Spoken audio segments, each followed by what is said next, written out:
Ya, assalamualaikum warahmatullahi wabarakatuh. Kita lanjut materi kita minggu lalu mengenai ekonomi makro. Masih dasar ya, kita bahas hari ini.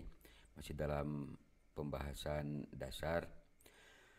Oke, sebagai tambahan, jadi untuk fokus pembahasan kali ini terkait dengan ekonomi makro, yaitu inflasi, terus pertumbuhan output dan juga pengangguran ya. Jadi perhatian utama dari ilmu ekonomi makro ada tiga ya, yang ini. Jadi ada inflasi, ada pertumbuhan output dan juga pengangguran. Nah, seorang pembuat kebijakan di dalam pemerintah pastinya menginginkan bahwa inflasi itu rendah ya. Inflasinya rendah jadi tidak tinggi sehingga daya beli masyarakat bisa tercapai, terus pertumbuhan outputnya juga tinggi gitu kan ya. Dan tingkat pengangguran rendah. Nah, itu semua negara menginginkan situasi seperti itu gitu kan. Nah, tapi dalam perekonomian makro tidak semua dapat berjalan dengan baik. Artinya adalah susah ya, ingin ketiga hal ini itu bisa sejalan dengan keinginan kita itu susah. Nah, bila kita memperbaiki satu sisi misalnya ya, inflasi kita tekan, itu kadang-kadang bisa juga mengakibatkan sisi lain gitu kan. Ya misalnya pertumbuhan outputnya jadi kurang bagus ataupun tingkat penganggurannya jadi tinggi. Nah, sehingga dalam perekonomian makro itu sebetulnya penuh dengan trade off ya, saling meniadakan trade off itu. Jadi kalau yang ini naik, yang ini bisa turun, itu trade off artinya ya. Oke, kita lanjut, kita bahas mengenai inflasi dulu. Ya, kita ada tiga bahasan nih sebelum nanti dilanjut dengan siklus bisnis. Inflasi, pertumbuhan output dan juga pengangguran. Kita lihat inflasi. Oke, apa itu inflasi sebetulnya? Oke, nah di dalam inflasi sebetulnya ada tiga jenis inflasi. Pertama adalah creeping inflation atau merangkak ya, pelan-pelan kayak gitu ya. Inflasinya itu tidak gede, tidak tinggi gitu kan. Dan yang kedua adalah galloping inflation dan yang ketiga adalah hyperinflation. Oke. Nah, uh, creeping inflasi ini merupakan kenaikan harga ya. Kita di definisi aja dulu. Inflasi ini merupakan kenaikan harga secara keseluruhan. Artinya yang tadinya harganya misalnya 1 kilogram beras itu 12.000, tiba-tiba naik jadi 15.000 atau 20.000. Nah, itu uh, inflation ya. Jadi bagaimana inflasi tersebut membuat suatu harga barang menjadi naik gitu kan ya. Nah, sejak lama pengurangan inflasi merupakan tujuan dari kebijakan pemerintah. Bagaimana pemerintah menekan supaya tingkat inflasi di suatu negara itu, misalnya di Indonesia ini, tidak tinggi ya. Nah, creeping inflation sendiri itu merupakan inflasi yang sifatnya rendah ya. Jadi kalau creeping inflation itu sifatnya rendah ya, ataupun ringan lah, berkisar antara 0 sampai dengan 10% itu inflasinya. Terus kalau galloping inflation itu merupakan inflasi yang sifatnya sedang, ada di pertengahan ya, atau di ambang batas lah. Nah, tapi bila tidak diatasi, galloping inflation ini bisa menciptakan ketidakstabilan ekonomi gitu kan ya. Sedangkan yang paling ditakuti oleh seluruh negara di dunia ini adalah hyperinflation. Oke, di mana inflasi ini sifatnya sudah tidak dapat dikendalikan lagi karena melambungnya harga-harga dan rendahnya daya beli masyarakat. Ketika harga tinggi dan masyarakat pun tidak mampu membeli. Oke, itu ada dalam kondisi krisis ya atau hyperinflation. Oke, kita lanjut bahas lebih detail ya. Kita lihat di grafik ini. Contohnya adalah bagaimana inflasi itu terjadi di suatu negara. Oke. Jadi kalau kita lihat dari harga itu yang di sebelah kiri ya. Yang di sebelah kiri ini adalah harga, bentar saya tunjukin ya. Nah, ini adalah harga yang ke atas. Oke. Ini harga dan yang ke sini adalah tahun. Jadi dari sini ke sini tahun dan ini yang sebelah kiri itu harga. Kalau kondisinya creeping inflation itu dia berada di uh, landai, relatif landai ya, tidak terlalu tinggi dia naiknya itu creeping inflation. Nah kalau galloping inflation dia sudah mulai naik nih. Galloping inflation kalau kita lihat ini dia naik ke atas si grafiknya itu. Nah ini contohnya aja bagaimana tahun 80 dimulai sampai dengan tahun 1993 itu landai gitu, inflasinya masih di bawah 10%. Nah, kalau dari sini udah mulai naik nih.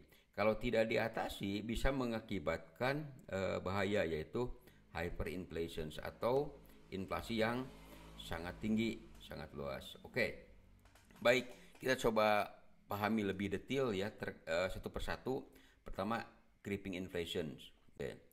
Jadi creeping inflation itu situasi di mana inflasinya itu harga ya tingkat rate-nya itu angkanya itu uh, sedang ya atau ya angka rata-ratanya itu tidak terlalu tinggi lah. Yang tadi saya sebutkan bahwa ini adalah 10% ya. Jadi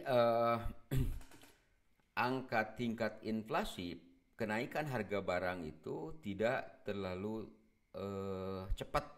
Jadi slow dia slow, dia pelan kenaikannya itu dan juga tidak berdampak terlalu buruk terhadap ekonomi kalau creeping inflation. Nah, yang kedua adalah galloping inflation. Bagaimana dengan galloping inflation? Nah, kalau galloping inflation itu kondisinya rata-rata si angkanya itu tinggi gitu kan ya. Ya sekitar 20%, 50% atau bahkan bisa lebih tinggi dari batas wajar tahunan gitu kan ya.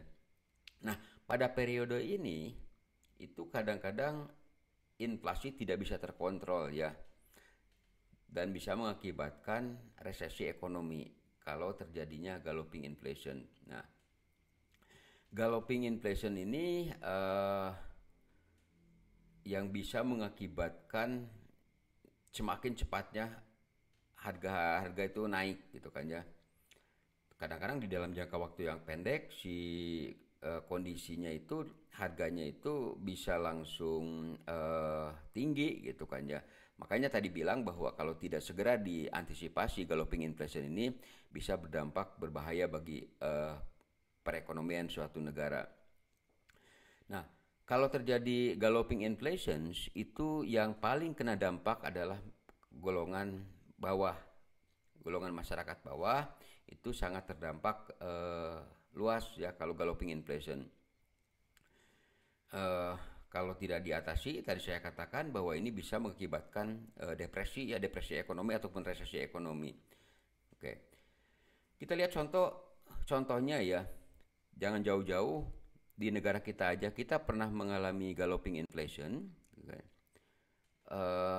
Bagi yang pernah mengikuti berita ataupun sejarah bahwa negara kita itu pernah terjadi kerusuhan ketika turunnya rezim Orde Baru gitu kan ya. Kerusuhan terjadi di pusat-pusat kota besar seperti Jakarta, Bandung dan kota Yogyakarta dan yang lainnya. Ini memicu inflasi sebesar 77,63%. Nah, harga barang sangat melonjak waktu itu, diikuti dengan melemahnya nilai tukar rupiah terhadap dolar waktu itu ya. Awalnya kalau saya nggak salah itu $1 itu 2.500, tiba-tiba naik jadi 16.000. Sehingga itu berat bagi ekonomi ya. Membuat perekonomian Indonesia itu kontraksi dari 13% ya pada tahun 1998 itu. Oke. Nah, selanjutnya kita lihat hyperinflation. Oke. Seperti apa hyperinflation? Oke. Nah, jadi hyperinflation ini itu ketika suatu negara, misalnya Indonesia ya, mulai mencetak uang banyak untuk membayar setiap pengeluaran. Jadi mencetak uang banyak itu bukan berarti bagus bagi suatu negara karena ya bilang bahwa ya kita banyak uang. Tetapi secara ekonomi makro, uang yang banyak itu bukan solusi. ketika pemerintah mencetak uang banyak itu akan berdampak buruk sebetulnya terhadap perekonomian. Yang kedua adalah eh, ketika pemerintah menyuplai uang terhadap masyarakat, menyebarkan uang kepada masyarakat dan harga langsung naik gitu kan ya. Jadi harga naik karena banyaknya uang yang beredar di masyarakat sehingga mengakibatkan si harga naik. Nah, kalau terus si pemerintah itu untuk menutupi kebutuhannya itu mencetak uang terus dan nilai mata uang akan jatuh ya, jatuh sekali sehingga itulah yang berdampak terhadap hyper inflations. Oke. Nah, kita lihat sejarah lagi bagaimana terjadi hyperinflation di Indonesia. Nah, jadi pada tahun Orde Lama, itu kejadian tahun Orde Lama, kalau tadi galloping itu tahun Orde Baru ya, tapi kalau terjadi hyperinflation itu Indonesia mengalaminya secara sejarah tahun 1963 sampai dengan 1965. Nah, hyperinflation terjadi di Indonesia pada akhir masa Orde Lama ketika kepemimpinan Soekarno ya, dan digantikan oleh Soeharto oleh Orde Baru waktu itu. Karena Soekarno waktu itu ambisi untuk proyek mercusuar, ingin menunjukkan bahwa Indonesia itu negara yang kuat gitu kan, banyak proyek yang dibangun. Nah, Soekarno waktu itu, Presiden Soekarno mencetak banyak rupiah ya, hingga mengakibatkan inflasi sampai dengan 600%. Oke, seperti apa sih inflasi 600% itu? Kayak gini misalnya. Awalnya harga suatu barang itu misalnya 100 rupiah ya, 100 rupiah tiba-tiba jadi 60.000. Kebayangkan 100 rupiah jadi 60.000. Oke, jadi kan tidak masuk akal gitu kan, makanya daya beli masyarakat juga akan drop dengan seperti itu ya. Nah, pada tanggal 13 Desember 1965 pemerintah melakukan penyederhanaan nilai rupiah. Jadi redenominasi itu dilakukan waktu itu.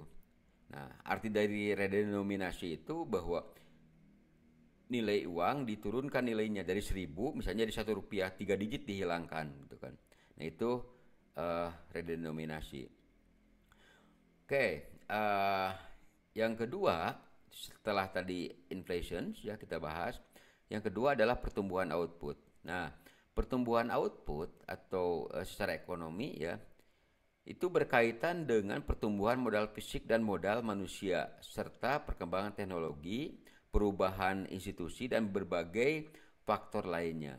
Oke, jadi pertumbuhan output itu bagaimana suatu modal dihasilkan baik fisik ataupun modal manusia, keterampilan segala macam teknologi dan yang lainnya ya, itu diciptakan. Nah, output suatu perekonomian adalah fungsi positif dari modal fisik dan modal manusia dengan tingkat teknologi tertentu. Nah, kinerja perekonomian memiliki ukuran utama yaitu output agregat. Nah, output agregat itu bagaimana produk ataupun tadi modal manusia dihasilkan secara keseluruhan. Agregat itu berarti semua bidang, semua bagian itu agregat ya. Nah, jumlah total barang dan jasa yang diproduksi dalam perekonomian selama satu periode tertentu, misalnya triwulan ataupun 1 tahun, itu agregat. Ya. Coba kita lihat output agregat. Mungkin masih ingat di pertemuan kemarin kita ngebahas masalah supply and demand. Saya akan coba jelaskan sekarang kembali lagi ke supply and demand seperti kemarin ya. Oke. Nah, jadi output agregat itu bila output agregat mengalami penurunan maka barang dan jasa akan berkurang sehingga standar hidup rata-rata menurun. Oke, kita lihat gambar nih. Kalau yang sebelah kiri, saya ganti dulu warnanya nih. Yang sebelah kiri yang ini ya. Ini adalah harga. Oke. Ini adalah harga, ingat ya. Dan ini adalah jumlah barang. Oke. Jadi kita lihat contohnya di sini, bila output agregat mengalami penurunan, di sini agregat demand, biar kelihatan. Ini agregat demand dan ini adalah agregat supply. Bila mengalami penurunan, maka barang dan jasa akan berkurang sehingga standar hidup rata-rata menurun. Oke, kita coba bahas ya. Jika ini menurun, ya turun ke sini, oke, artinya dari supply ini menurun, ya. Ketika supply-nya menurun, maka barang dan jasa akan berkurang sehingga standar hidup rata-rata menurun. Logikanya seperti apa? Gini. Katakanlah kemampuan harga itu tetap, bahwa kemampuan harga itu adalah di 1000, misalkan ini adalah 1000. Kemampuan harga 1000, tetapi ini mengalami penurunan si supply-nya ini. Apa yang terjadi? Karena kalau jumlah barang gitu kayaknya tetap diproduksi dan ini mengalami penurunan. Jadi ketika barang yang diproduksi itu outputnya itu turun, ya, yang ini yang garis ini, yang ini ketika ini turun, ya, maka yang terjadi adalah berkurang barang dan jasanya berkurang, sehingga bagaimana cara menutupi kebutuhan demand dari pasar ini, dari permintaan. Nah, demand ini bagaimana cara menutupi kebutuhan masyarakat? Karena kenapa? Produksinya menurun, sementara masyarakat ada di sini. Nah, sehingga standar hidup orang juga akan ikut turun. Oke, kebayang nggak? Jadi ketika produksinya turun, ini bergeser ya dari sini ke sini bergeser, misalnya produksinya berturun, oke, dan permintaan misalkan di sini tetap. Apa yang terjadi ketika ini turun dan permintaan tetap, itu automatically harga akan naik karena akan di sini, ya. Nah, akan seperti itu. Harga turun, ya, sementara permintaan tetap. Sehingga yang mengakibatkan adalah harga akan naik, dan tentu saja hidup rata-rata akan menurun karena daya beli berkurang. Tadinya misalnya punya uang sekian cukup banyak, barang yang diterima sekarang yang diterimanya barangnya jadi sedikit, kayak begitu ya. Oke, kita lihat periode penurunan ini istilahnya juga itu disebut resesi, ya. Biasanya suatu kondisi dinyatakan mengalami resesi apabila terjadi penurunan output agregat, ya, agregat supply, ya, selama 2 triwulan berturut-turut. Jadi selama 2 triwulan itu berarti sekitar 8 tahun, ya.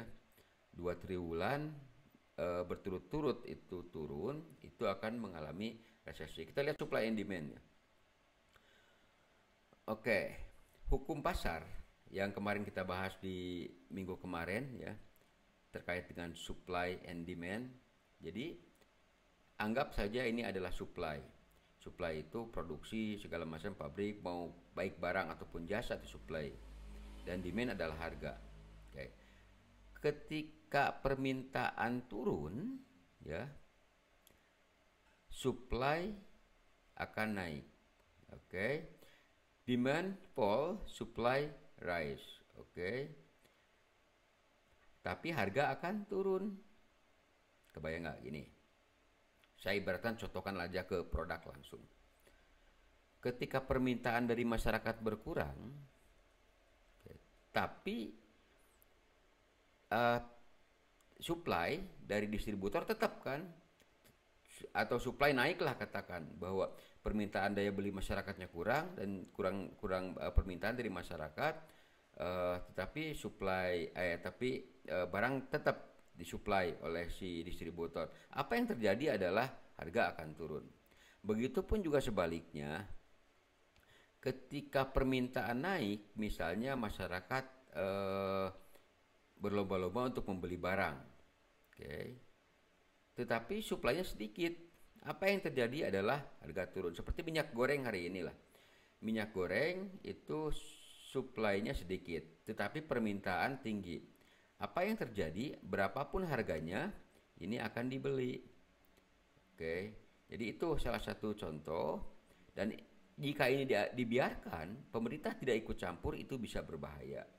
Nah, yang bagus itu bagaimana? Ini harus dalam posisi seimbang. Nah, oke, saya ulas sedikit. Penawaran dan permintaan ini, supply and demand ini di sini jelaskan bahwa dalam ekonomi makro tidak berbeda jauh dengan ekonomi mikro. Bedanya apa?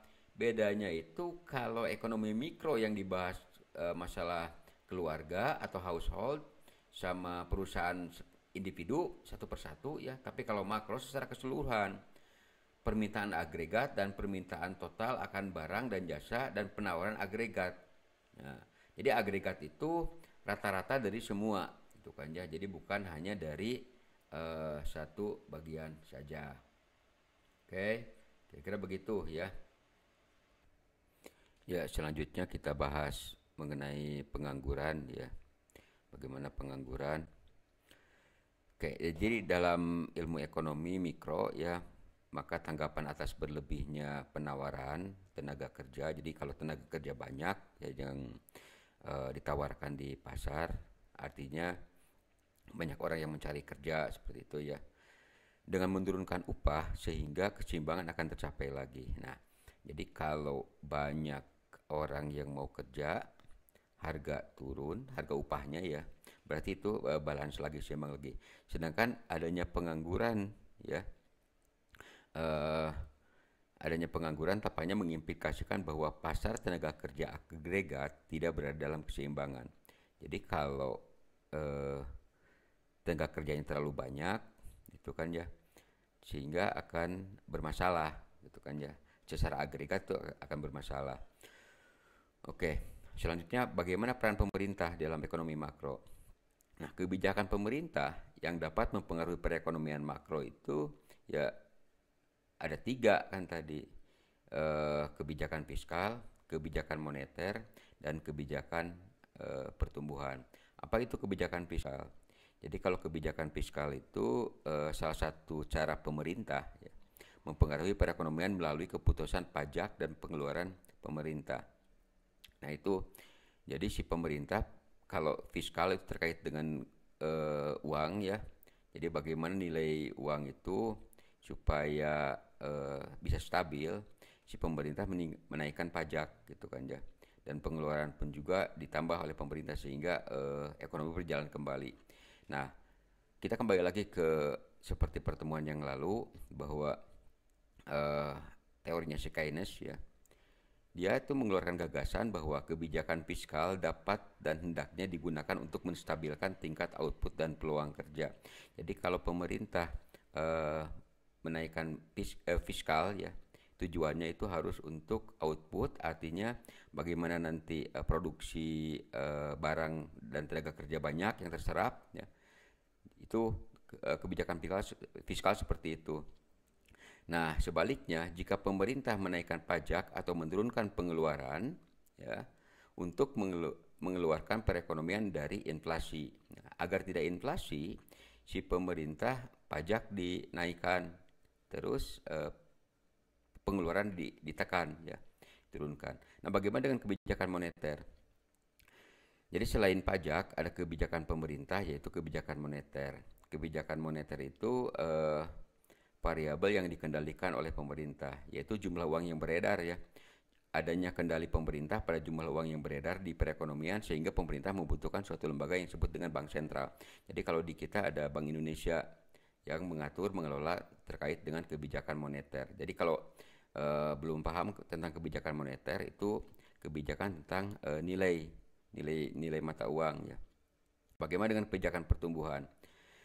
Nah, dalam mengatur siklus bisnis secara akurat ya, pemerintah tidak cukup dengan membuat kebijakan yang 2 tadi, kebijakan moneter dan kebijakan fiskal, tapi harus juga ada didukung dengan kebijakan pertumbuhan.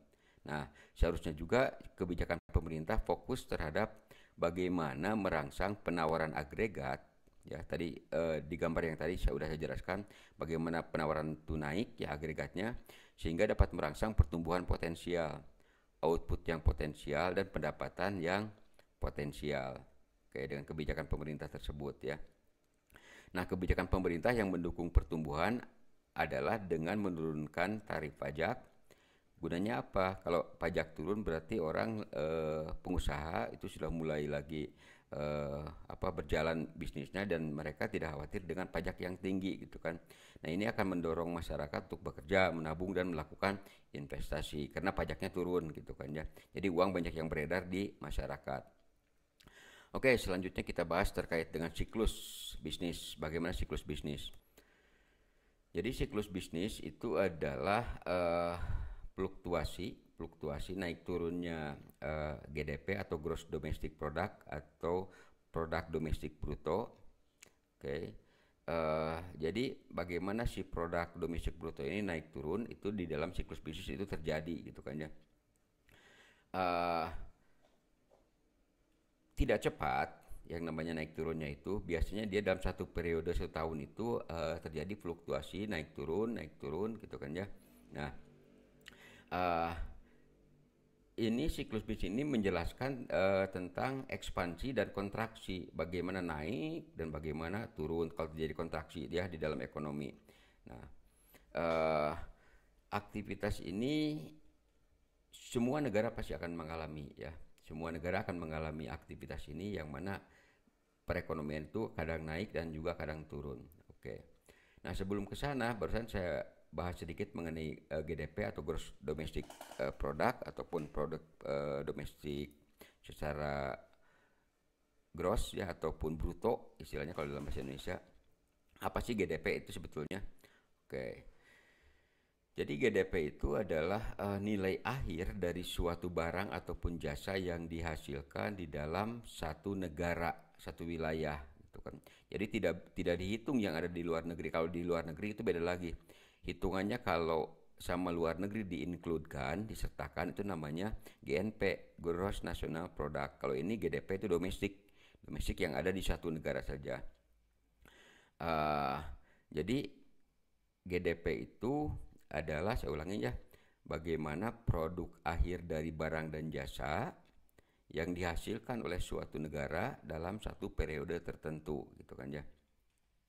Nah, pertumbuhan nilai GDP ini ya sangat penting sebagai indikator untuk melihat bagaimana perekonomian dari suatu negara. Nah, kita akan coba bahas tadi yang terkait dengan fluktuasi ya.